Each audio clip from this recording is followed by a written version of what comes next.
Amin. Asipti ranai kami ya Yesus. Amin. Harka keessa walitti buusaa goo.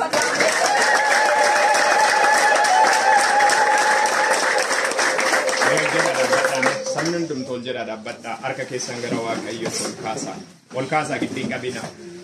Yeroo baay'ee waan isinitti dubbadhu tokko jira. Amma ishiin gaafa dhuftu hidhamtee dhufte.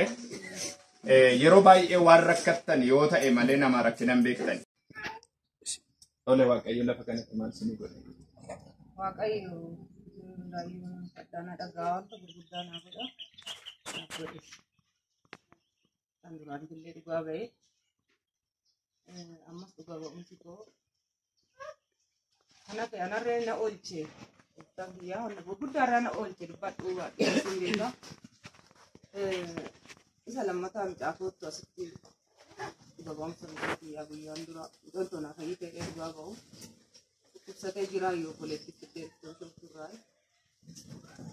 Isa sanii kungiilaa mul'ataan naa kadhatee fi maal jedhamte nanitti himatee itti mana yaalaatti ergamee manni yaalaa deemtee yaalamtu malee dhukkubbiin kun salphaa miti hanga sammuun kee baqaqfamu darajaa ta'uu danda'a dhibeen kuni kanaafuu deemee dirqama laalanii jedheeni isaan cinqameetu yeroo kiniini bitatee laalamuu kanaaf immoo fuulduratti qaxaroo qabatee ka'ee dhufe sagantaa kana hirmaatee jiru wangeelaayii mul'ataan naa kadhatee fi fayyitee irraa sammuun kee seexanni karoorsee ture yoo akka baqaqee operaasyoonii ta'uu fi sammuun namaa baqaqee ittiin deebi'aa seexanni du'aaf karoorsee karoorri diinaa seexana hafee jira. Fayyinni si ta'ee jira. Dhaqii idduutti si ergassan waraqaa kee qabadhu laalamiiti waraqaa ragaa qabadhu kootuu dhugaa ba'i jedhanii. Isa san dhugaadha hanga ammaa har'atti ji'a sadaffaa keessa akkaataan barbaadee ji'a amma egaa laalamee argate guyyaa sun wajji dureedha laalamee bilisa naa ta'e. Waaqayyo galata argatu ammas maqaa barbaraa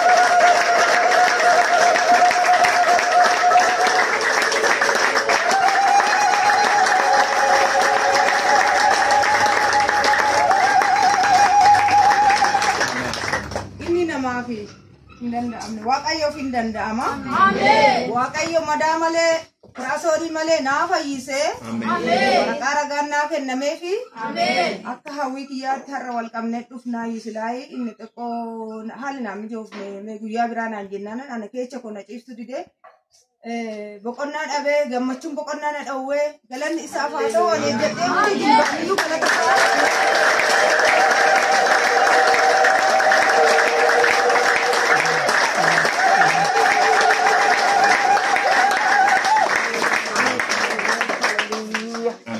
Amen Abba. Leenca Yihudaa si haa galatu. Gargaaraa koo si haa galatu. Fayyisaa koo si haa galatu. Fayyisa malee nama fayyista.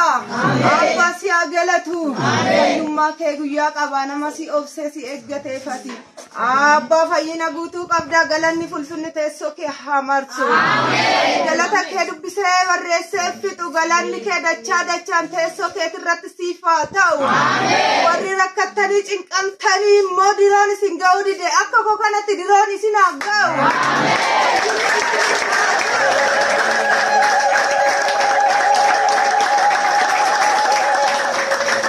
Diroo kun nagee nan gammadee gooftaan koo galata argatu. Bara baraani ulfinni teessoo isaarratti isaaf haa ta'u. Ameen.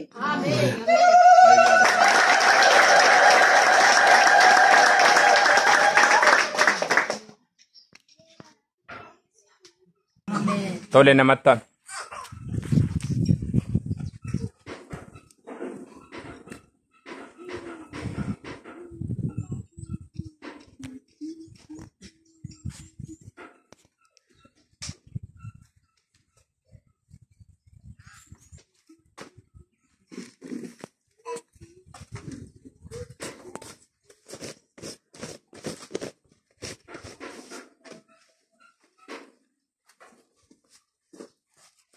Tole, maqaan keessan eenyudha? Eessaa dhuftanii Waaqayyo maal isinii godhe?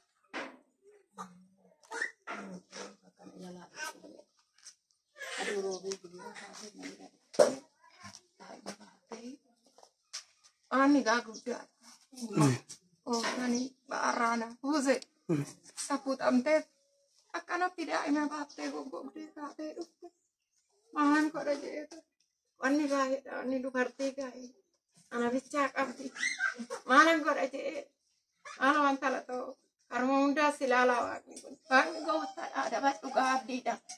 Gorwinna sagantaadha duraan isas natti ga'eete. Si kadhatanii ba'aa sirraa fuudhee si har'aa harca'ee galte.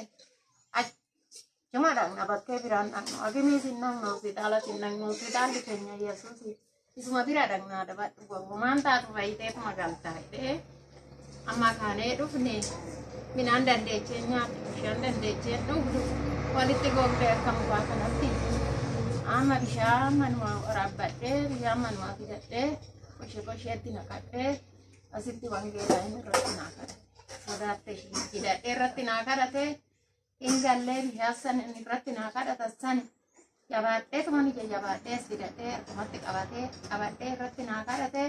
Bishaan san hin dhugdee gallaan biddeena nyaachuu dadhabdee nyaattee buna hin dhugdee takkaa garaan koo na dhukkubeen jennee daa'ima isiin delbii baattatee delbii baatee hojjetattee ofii ofii lallaqattee qabeenya ofii ergasii akka barbaaddeetti hojjetattee bobbaatee galti maqaan isaa eebbifama.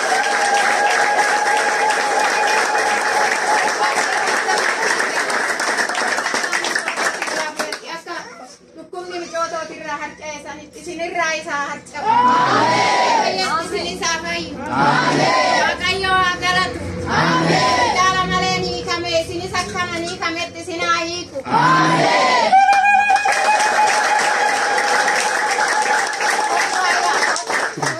Koo daa'ima kee baadhutu asuma erti ishiinis kun is sodaatte. Anaan ka'ee ta'e. Kunoo amma nama fakkaatti hiriyaa namaa fakkaatti.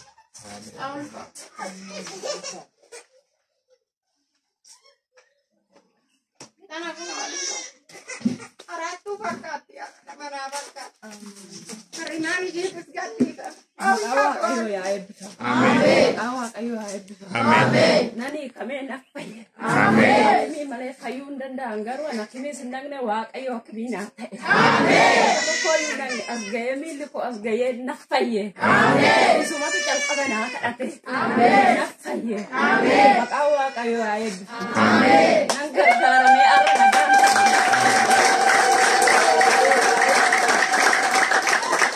Sababoota na gargaare. Ameen. Ani naaf fayye. Ameen.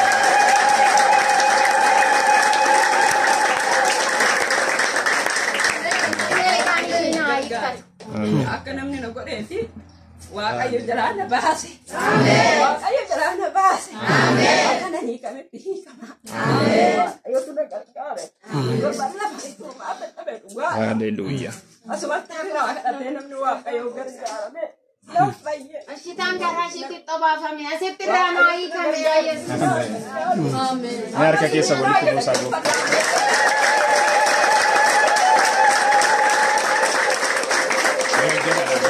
Sabni hundumtuu ol jedhaa dhaabbadhaa harka keessan gara Waaqayyo ol kaasaa giddiin qabina. Yeroo baay'ee waan isinitti dubbadhu tokko jira. Amma ishiin gaafa dhuftu hidhamtee dhufte yeroo baay'ee waan rakkattan yoo ta'e malee nama rakkinan beektan. Ani biyya kanatti waan tokko wanta nani dubbadhu nama rakkatetu rakkina beeka. Lafa kanatti Waaqayyo cabaa baay'ee fayyiseera. Nama baay'eetu argitanii dhiitoon irraa baqeera. Nama baay'ee dhiigni dhaabbateera. Caba nama baay'ee waldhaaneera Waaqayyo. Akkuma amma isaan dubbatanii duuba namni baay'een manni yaalaa hin du'a jedhee xalayaadhuma barreessee galee hin du'a jedhanii eegan baay'ee Waaqayyo asitti fureera. Harka keessan ol qabaatii Waaqayyoon galateeffadhaa fi maatii.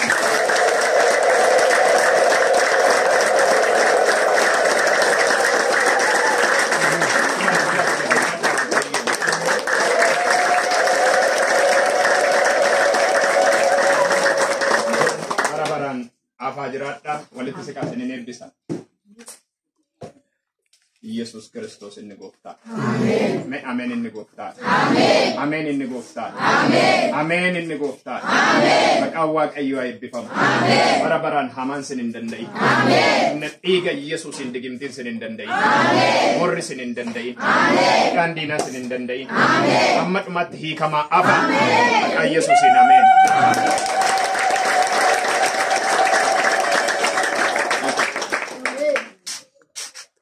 Ole Waaqayyo sana eebbisu kunooti gaa kan mana Waaqayyo fayyuu isaaniitiif kan mana Waaqayyo fidanii dhufanii akka keessa walitti buusaa Waaqayyo maal sii godhe lafa kanatti.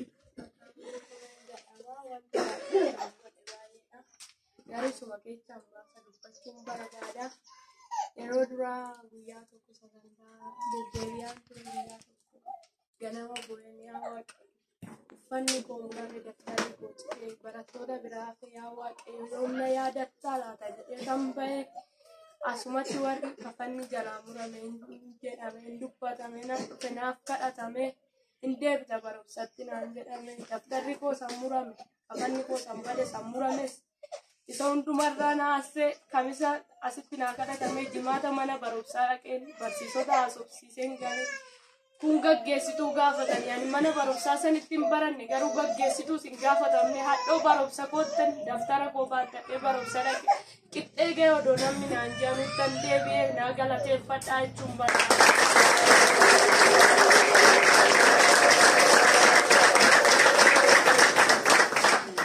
Amma barachaa jirta.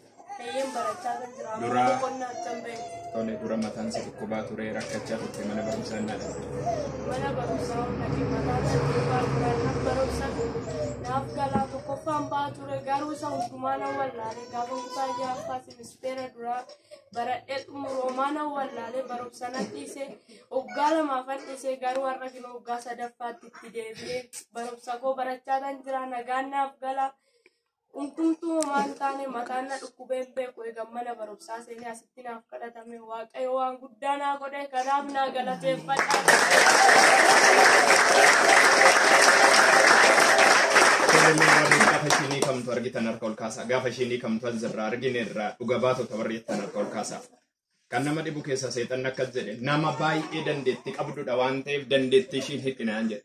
Har'a garuu Waaqayyo dandeettii ishii irraa rukuteera. Ameen. Mee harka ol kaasaa isiniinuu kan wal'aansoo isiniin qabu Waaqayyo isin irraa rukuteera. Ameen. Ameen iyyaan irraa rukutameera jedha.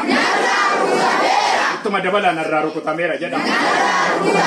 Maqaa Yesuusiin akkasiin dubbattan isinii ta'eera. Ameen. Dhaqe bara baraan fayyaa. Ameen. Harka keessa walitti buusaa goota.